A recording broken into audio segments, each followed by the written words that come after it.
آپ نے سنا ہوگا حضور نے سورہ رحمان کے بارے میں فرمایا ہے، سورۃ الرحمان عروس القرآن. یہ سورہ رحمان جیسے دلہن کو آپ خوشنما لباس پہناتے ہیں، آراستہ پیراستہ اس کو گہنے اور اس کو زیور پہناتے ہیں، تو جس طریقے سے سجاتے ہیں آپ دلہن کو، اللہ تعالیٰ نے ایک سورت قرآن مجید میں یہ ایسی رکھی ہے سورہ رحمان کہ اسے خوب سجایا ہے.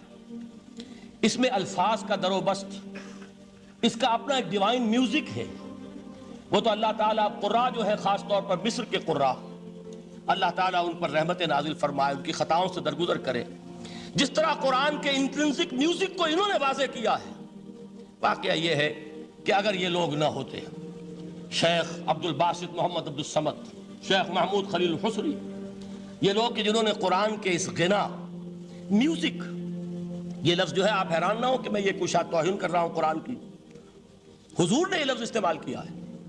تغنو، اس قرآن کو اچھی سے اچھی خوشلہانی کے ساتھ پڑھو. من لم یتغن بالقرآن فلیس منا، جو قرآن کو بہتر سے بہتر انداز میں، اچھی سے اچھی آواز میں، خوشلہانی کے ساتھ پڑھنے کی کوشش نہیں کرتا، وہ ہم میں سے نہیں ہے. بلکہ ایک مرتبہ حضور رات کے وقت آپ گشت پر تھے اپنے ساتھیوں کے حالات معلوم کرنے کے لیے. حضرت ابو موسیٰ اشعری رضی اللہ تعالیٰ عنہ ایک صحابی ہیں، ان کے گھر کے پاس سے گزر ہوا، وہ رات کو تہجد پڑھ رہے تھے، کھڑے ہوئے کیف کے عالم میں قرآن تلاوت کر رہے ہیں. حضور کو بہت پسند آئی ان کی قرات، کافی دیر تک وہاں کھڑے سنتے رہے. اب انہیں کیا پتا کون سن رہا ہے. بالکل اسی طرح سمجھ لیجئے ایک بات یاد آئی ہے. حضور فرماتے ہیں کہ جس طرح کان لگا کر اللہ قرآن کو سنتا ہے، کسی چیز کو نہیں سنتا. ہمیں نظر نہیں آتا نا، ہمیں معلوم نہیں ہے. ہم قرآن پڑھ رہے ہیں تو سننے والا کون ہے؟ سب سے زیادہ کان لگا کر خود اللہ. یہاں اس لیے مجھے یاد آیا کہ ابو موسیٰ اشعری کو کیا پتا تھا کہ کون سن رہا ہے.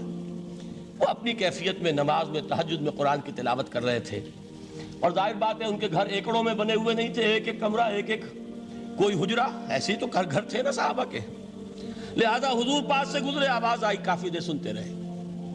اس کے بعد آپ تشریف لے گئے، صبح فجر میں ملاقات ہوئی تو حضور نے تحسین کے انداز میں فرمایا، یا ابا موسیٰ انک قد اوتیت مزمارا من مزامیر آل داؤد.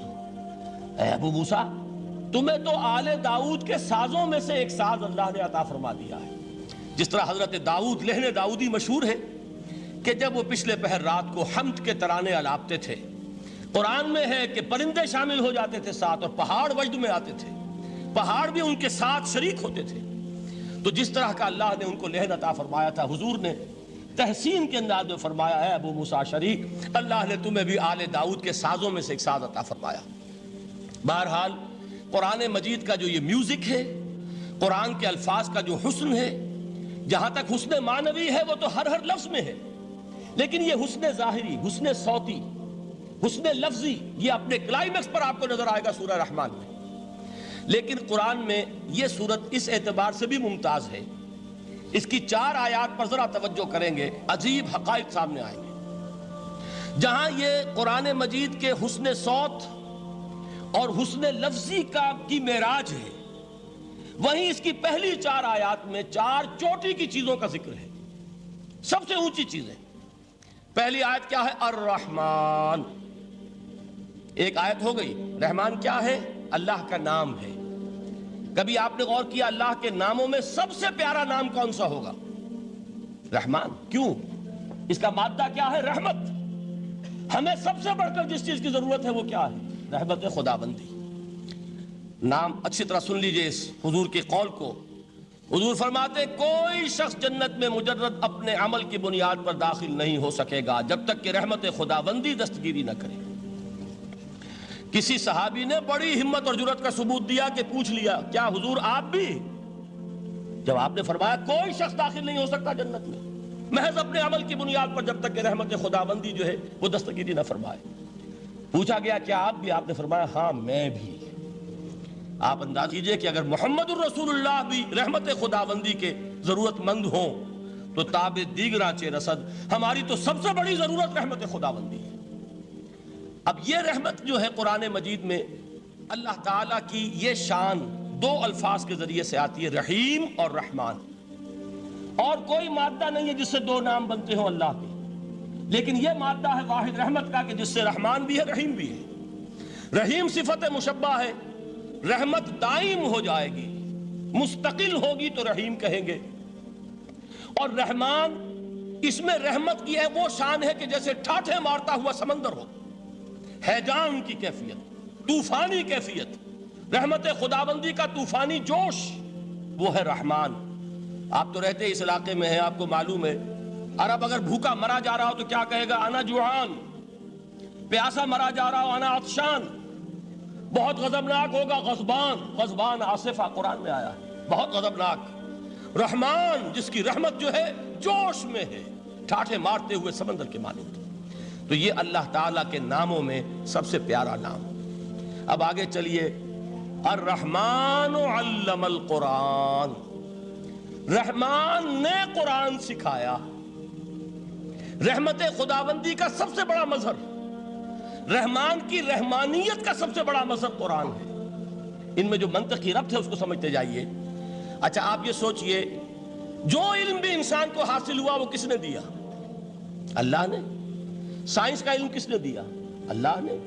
علم آدم الاسماء کلہا، وہ علم الاسماء جو حضرت آدم کو دے دیا گیا تھا ازل میں، یہ اسی کا ظہور ہے، یہ اسی کی ایکسفولیشن ہے جو ہو رہی ہے اور ہوتی رہے گی ابھی.